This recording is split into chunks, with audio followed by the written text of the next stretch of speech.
So back in October of 2016, I decided to buy a game off Steam called The Slaughtering Grounds. My intentions in buying this game was to make a video on it. I had noticed how low quality the game was and I thought, you know, it might make for a good video. But when I went to scroll down, I saw there was a sale, which looked something like this, for the whole library of games by the company Digital Homicide for only $1.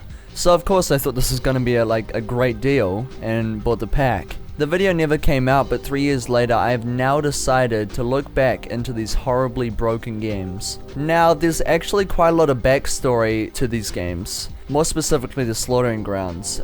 You might know a YouTuber known as Jim Sterling, and on his show The Jimquisition he made quite a harsh review on this game, labeling it one of the worst games of 2014. Jim also pointed out that the game devs used store-bought Unity assets and copy-pasted Google and Stuttershock images for things like game artwork and blood splatters. I mean, this really does show how shit this game is. And a few years later of back and forth between the two, Digital Homicide were going to sue Jim Sterling for $10.7 million. This was for direct product damage, emotional, reputational, and financial distress, and a punitive damage request. Now, a lot of the reasons for these charges are completely ridiculous, and I won't go into the rest of the story solely because there's so many other good videos explaining what happened in much more detail. But long story short, Digital Homicide would obviously lose the lawsuit and get all their games taken down from the Steam store by Valve, which was in response to the lawsuit that was against Steam users. They said in a statement to TechRaptor that Valve has stopped doing business with Digital Homicide for being too hostile to Steam customers. But now onto the video. After Digital Homicide's games were removed from Steam, surprisingly enough, I still have access to all the games they published. So I'm gonna go through each one by one to see how shit these games really are. Starting us off, The Slaughtering Grounds. Okay, so right off the bat, as soon as you launch the game, you can obviously see something is terribly wrong. Just hailing from the main menu screen, you can see that you're in for a ride. Firstly, you're blasted by ear-piercingly loud stock music. Alright, here we go, Slaughtering Grounds. Ah! Jesus, that's loud. How do I fucking... You're then greeted with what looks like the worst main menu screen ever. You have these terribly dated player models, text that's hardly on the screen, which is caused by the horribly proportioned UI, and a multiplayer? But getting into the game only gets worse. Just seeing the lazy, uncentered HUD and the ridiculously small text at the top left, which I can't even be bothered to read, convinces me how unfinished this game really is.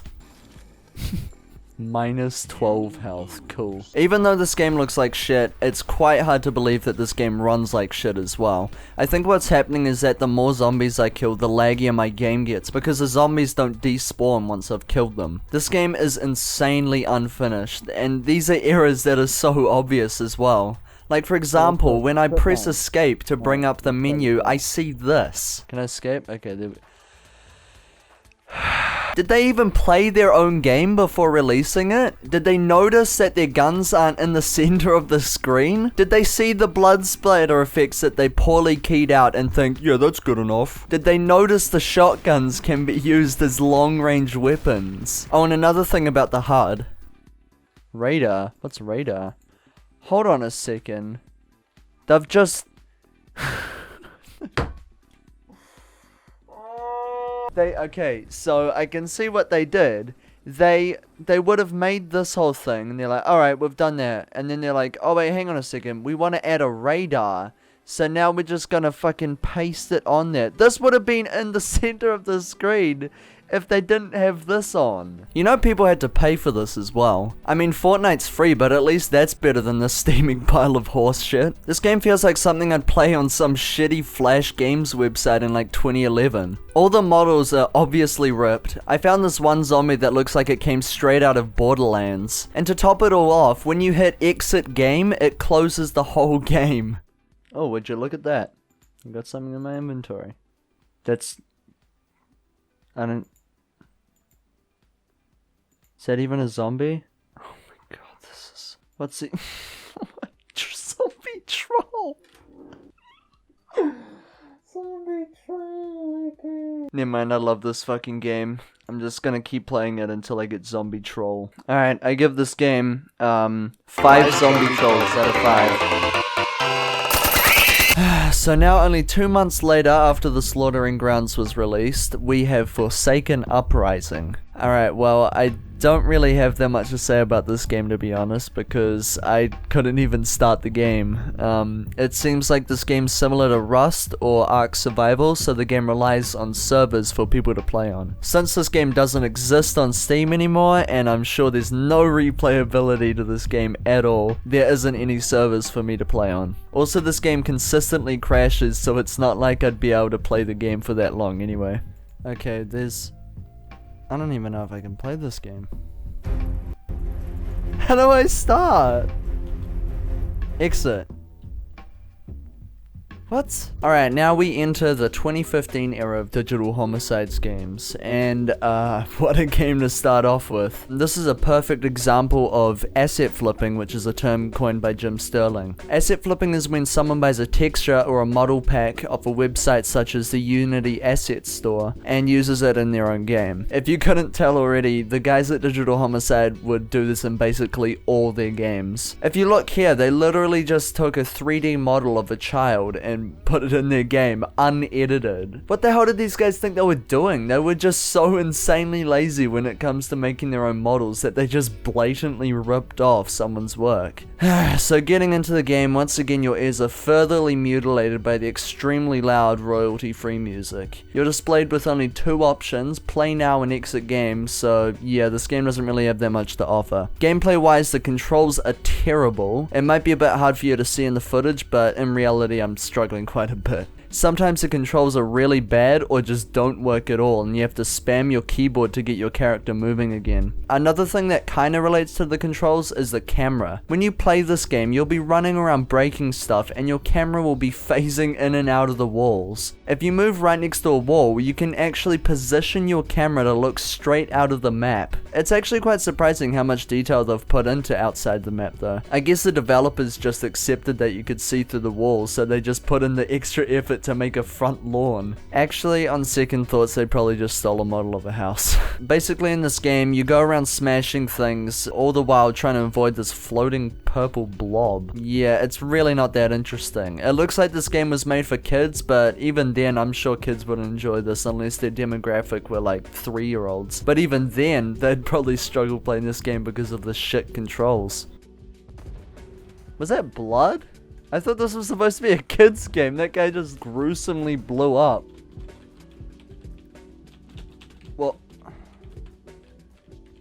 I'm stuck. No, not Mr. Night Night. Ah! No! What have I got in my inventory? Johnny the Enraged Toddler. Awesome. I'm gonna give this game 1 asset flip out of 5. Alright, so up next is Deadly Profits. Already you can see they decided to put a little more effort into this game. It looks like there's been a bit more time put into the main menu screen especially. Thank God. But like all the games I'm going to be playing, this game will quite drastically drop in quality. Campaign. Why? Hang on a second. Why is the books on? What? There's no. Why is the table on fire? I mean, the main menu screen isn't that amazing. If anything, it just hinders at how good the game is going to be. That being a bit shitty. So this game is riddled with what looks like stock RPG elements from 2009, which are stretched out in the wrong resolution. Once again, it doesn't indicate if you've selected anything or not, and it takes ages to load. Another common theme that comes up with these games is the terrible audio mixing. This game is very, very, very, very loud.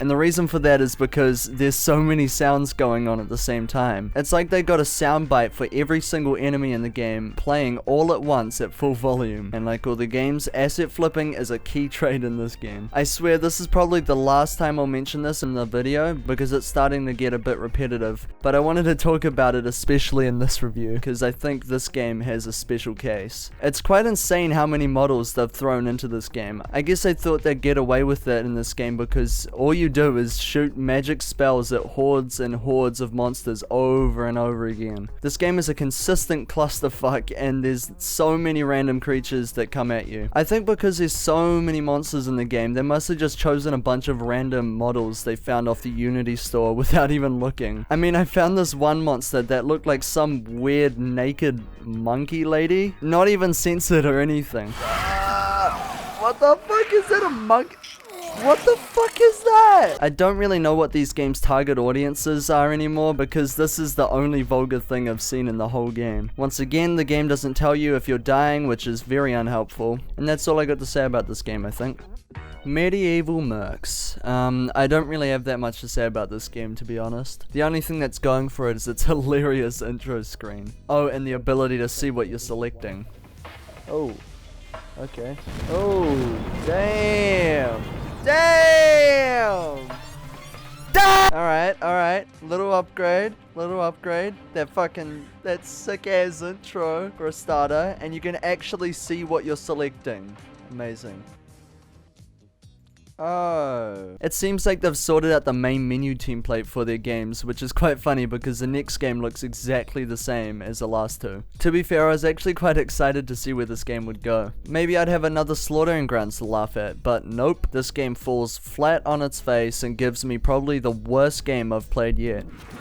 God damn it, I thought this was gonna be good. This game tries to be this weird 3D, 2D dungeon crawler, which looks really bad and just doesn't work at all. This game might have fixed the highlight selection problem, but they still haven't fixed the I'm about to die, please fucking tell me if I'm about to die problem. Oh. What? After I was killed by my unawareness once again, I'm brought to another menu full of dated stock RPG assets. I'm lost for words.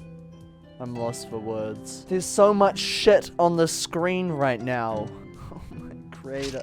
I don't even know what I'm doing. How do I... Is this the start game button? It takes me about a minute to actually start the game up again because of its insanely tiny play button at the bottom of the screen. Oh, it's right down there. Okay. Oh, and another thing to mention about this game is that I nearly crash every time I click something. Oh my god, I have no idea what happened in this game. I mean, I'm just so confused to why they put so much effort into the intro screen and then it just fell off straight away. Like, it just baffles me. What did I get in my inventory? Let's have a look what I got in my inventory. That doesn't look like the same game I was playing. This is so dumb. Alright, so I'm gonna stop reviewing these games out of 5 because we all know this shit, and if I was actually going to review them, they'd probably all be zeros, so I'm just going to draw the line here. Devil's Share is a poor attempt at a horror/zombie game. You basically walk around this empty town full of zombies, picking up keys and guns to progress. This might sound quite simple and harmless, but it definitely has its flaws. You can walk through walls, pick up and reuse bullets you've just shot, and every enemy on the map knows your location. Even when you die, zombies will be running to your spawn location to attack you. Look at these guys.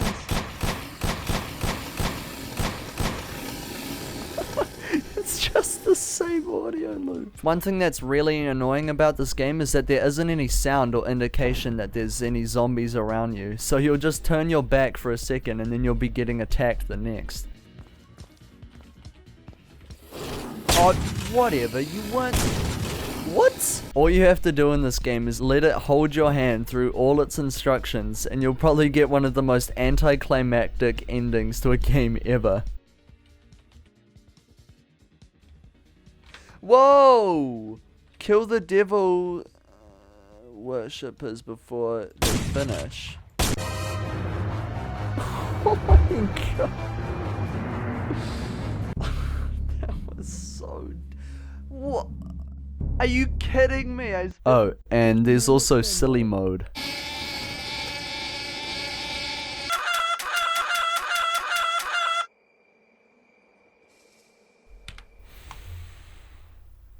And this is where we draw the line with the Digital Homicide games that actually had a little bit of effort put into them. With a few exceptions, most if not all the games after Devil's Share are pure trash. And just to let you know, While I'm diving into these final set of games, I'm gonna be going through these way faster than before because these games are just so shit. There's nothing I can say about them, they're just so bad. So starting us off with this final line of games, we have Attrition Nuclear Warfare, which has this dumb title sequence that made me laugh. Whoa, escape. Alright, so they've got a close main menu button now. What is this? Is that a transformer? What am I looking at? I don't know what's going on. Whoa! Ah! It's kinda like Civilization or Plague Inc., but way shittier. All the explosion sound effects peak, which isn't very pleasant for my ears, and I can't even nuke my own country. Fuck you, Australia. Oh, what? What do you mean I can't nuke? Oh my god, alright. Guess New Zealand's gonna be fine. Okay, this is dumb. I've had enough. Dude, look how epic that guy looks. This is so obviously just a stock image. Oh my gosh. Up next is Galactic Hitman, which is a first-person shooter where you roam around these space stations and shoot aliens. It has this horribly bad main menu screen, but it's not good enough to keep me entertained.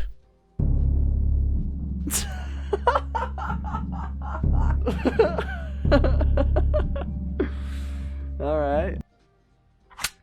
Yo, oh, damn. Halo, watch out. I've got how many bullets?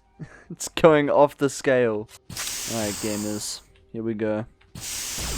Oh, shit. Whoa. He's a trunk. Whoa. Alright, you want some of this? Oh my god. This game is way too hard, especially when the enemies shoot you through walls. What? And every level is exactly the same with different enemy skins. Whoa. I wonder if there's an end to this game. Oh no, it's exactly the same. Awesome. Fuck you. Now into the 2016 era of Digital Homicide games, we have Krag Wars. And I'm not really too sure what a Krag is, but hang on, I'll just what? Is it one of these? Is it this? I have no idea. Like a hook? When you open up the game, you get this big flashy intro, and it seems like they're setting a trend now that, you know, they put all the effort into the intro screens and just none in the game. Alright. There's no menu! What? Alright, fine. Play. Oh my god, really? So this game's basically a Gallagher ripoff, but with like shitty Google image PNGs. I was also trying to change the resolution from 800 by 600 to 1920 by 1080, but I guess they haven't optimized the game for 16 by 9 because I can't even move across the whole screen. And if you think that's bad, well, wait till you see the other games. I don't even know why I'm still playing this. Quit. Fuck you. We also have Starship Nova Strike, which was released on the same day as Krag Wars, and is as equally useless as Krag Wars. It has this royalty-free trap beat in the menu, which sounds pretty stupid, and the rest is pretty self-explanatory. Yo! Damn! Alright, here we go! Whoa. Okay.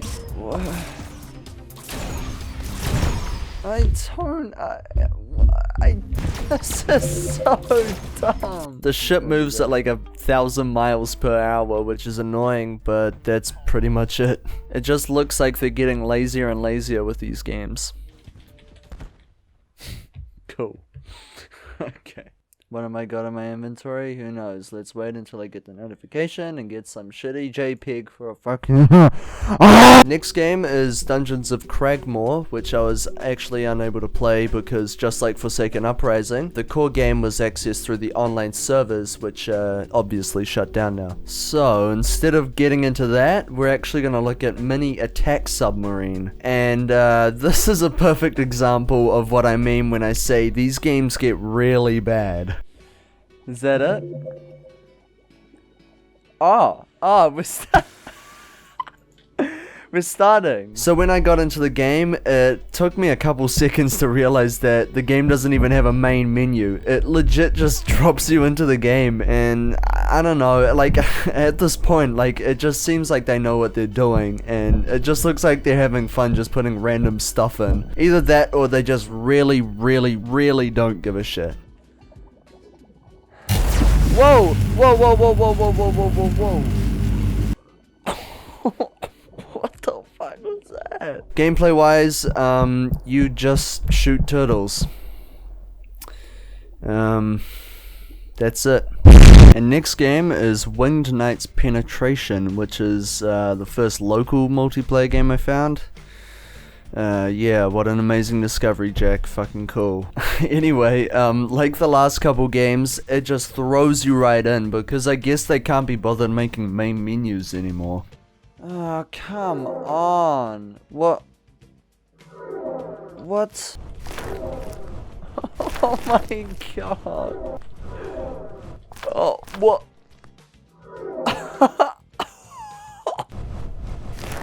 I killed myself. So I'm pretty much out of things to say about this game. I mean, it's basically like one of those 2D horizontal flying games you've seen like 1,000 times on Newgrounds with like half a star. They've just given up on the Steam cards, man. Why? Then we have Withering Kingdom Arcane War, which looks a lot like a mobile game. In this game, they've tried messing around with stereo sound mixing, and it has this really weird thing where if you move your character left or right, the audio tries to map your movement. So if you move right, it plays all the sound effects in your left ear and vice versa. And when you complete a mission, it only plays music on the left-hand side of the screen. Alright.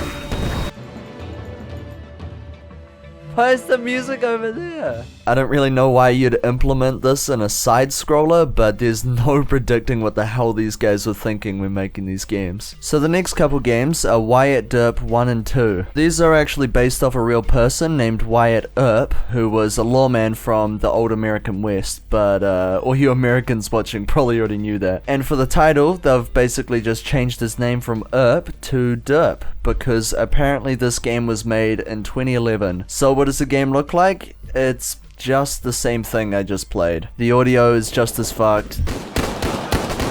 The pause menu is the same, and it's just a reskin. Okay. Oh. Alright. And Wyatt Derp 2 is just the same, but it's bird's eye view. Alright. Here's the second Wyatt Derp. It's gonna be the exact same thing, but with a different background. Oh, it's even worse. I don't need to play this.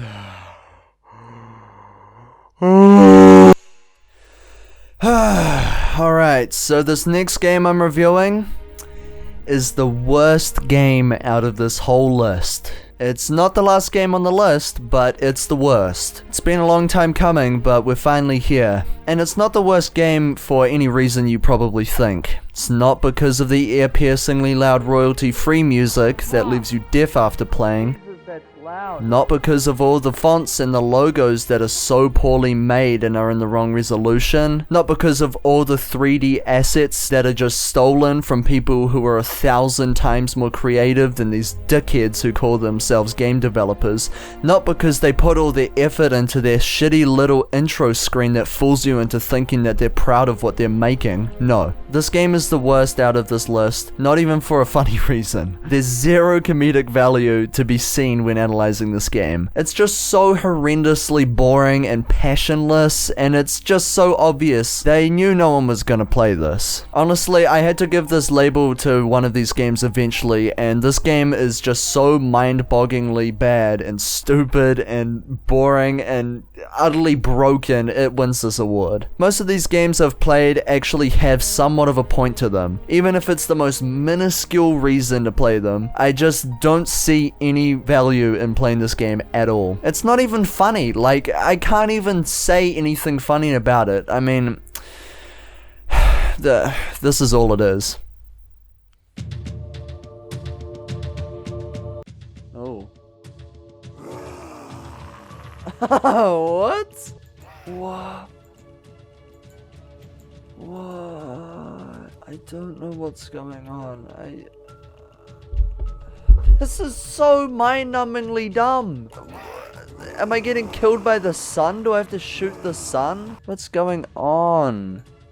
What? This is ridiculous how bad this is. Whatever. I mean, fuck, this game should just be called Shooting the Sun, not fucking The Decimation of Ulysses. Okay, look, I'm just gonna skim through the last couple games at this point, because this one just tops the cake of shit. So next is Nujabes' Revenge. Yes, that's the actual picture. It's some 2D platformer, and it looks like it literally took them like 2 minutes to make. This probably would have made the worst game spot if it didn't function properly, but this game's really bad as well. That looks like a PS2 character. Sometimes the screen changes position, which I have no idea how they managed that, and that's it. Paranormal Psychosis is basically Devil's Share but without a checklist. You walk around this massive map and I'm guessing you have to go inside this castle. The most annoying thing about this game is probably how slow your character moves. The map in this game is really big, and this is the one game that doesn't have a sprint function. You also get chased by this gorilla wolf hybrid thing and you can't kill it. When do I get to shoot something? Oh, there we go. Whoa, okay, whoa! At the end, I stopped playing because I died from this invisible enemy. What is that?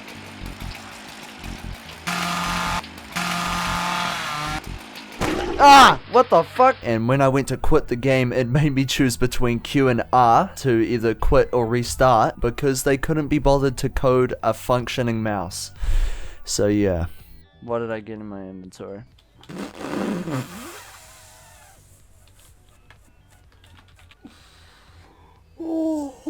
So, then we have the second Withering Kingdom game, which is Flurry of Arrows.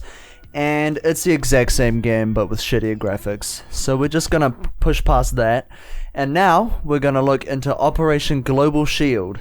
So, here we are. The last ever game that came from Digital Homicide before being taken down from the Steam store for countless acts of fraud and being hostile to Steam users. The most ironic thing about this game is that it's actually one of the games that has the most effort put in. I'm gonna be honest, it really didn't look good for Digital Homicide after the last couple games. It really looked like they were trying their hardest to squeeze out a few more cash grabs before being taken down fully. If the Decimation of Ulysses is their worst game, Operation Global Field is probably their best. I mean, don't get me wrong, this game is still pretty shit, but it's the most tolerable. I mean, they still could have fixed the wrong resolution HUD and text, and the controls are still pretty clunky. In the game, you have to shoot these boats in order to progress, but if you do nothing, the NPCs just do all the work for you. You keep progressing through the levels, and that's all there is to it. When I think about it though, they probably just stole this format from another game, and I already know all the assets are stolen, so in the end, I can't really give this game any proper credit for anything. In a way though, it's kinda bittersweet to say goodbye to Digital Homicide. It's been a huge ride, starting from the slaughtering grounds to this point. So, in conclusion, having access to all these banned games has let me discover for myself why there's so much controversy surrounding the slaughtering grounds and Digital Homicide. And I can say with confidence that these games are as bad as everyone said they were. These games were incredibly unfinished and were a chore for me to play. Although I found this experience very interesting because it shows how bad a game company can fail at developing and publishing games at this quality and somehow get away with it. Before starting this video, I had no idea asset flipping was a thing, but now I can see it's a serious problem. Practically all these games were constructed from assets made by other people, and it's really frustrating to know that these guys profited off that. It's kind of funny to think that they tried suing Jim Sterling for $10 million. I think if there's anyone out there who wants to get into game design, this is a perfect example of what not to do. Seriously, this is messed up. Around October of 2016, Digital Homicide dropped a different lawsuit that was against 100 Steam users who were commenting bad reviews on their games and were being accused of personal injury, which brought the total summary from 10 million to 18 million, by the way. Valve then removed all of Digital Homicide's catalog for their hostility against Steam users. And then finally, on February the 21st of 2017, Digital Homicide finally gave in and dropped a lawsuit on Jim Sterling with prejudice. Digital Homicide agreed to drop the lawsuit after Jim Sterling's defense lawyer convinced them. They then agreed to never file another DMCA takedown before looking into if Jim Sterling was complying to fair use. And that's it. No one has heard from the guys from Digital Homicide Studios ever since. Digital Homicide stated that the studio was destroyed due to the Steam users lawsuit, which sounds a bit over the top. And to be honest, I hope they don't return. As long as they don't continue to scam people out of their money, I'm pretty happy about that. Oh! And one more thing, these guys actually have a YouTube channel. There's actually some gameplay videos of unreleased Digital Homicide games if you want to see more horrendously bad games. I would have been a bit more careful about letting you know about this because I don't want people to spam them with hate comments, but they've disabled the comments anyway. So check that out if you want. Anyways, thank you guys so much for watching. This video has taken me an unreasonably long time to make. I started working on this project in February and I've been chipping away at it throughout the year. This has been a very busy year for me since it's my last year at school, and I apologize again for the wait in content. This is a bit of a change up in video style and I'm trying to experiment a bit. So for the last couple months I've actually been quite busy on Twitter, and I've been posting heaps of memes there, and you might even recognize a few I've made. I've grown a much bigger following over there and I'm a lot more active on there, so make sure to follow me at EUGENED_. And if you want to further support the channel, then liking and subscribing would help immensely. I know it's super corny to say, but I've put a lot of hard work into this video and I would greatly appreciate it. Also, shoot me a message either on Twitter or in the comments. I'm all open ears. I think that's gonna do it for this video. This has taken a really long time to make. Thank you so much again for watching, and I'll catch you later.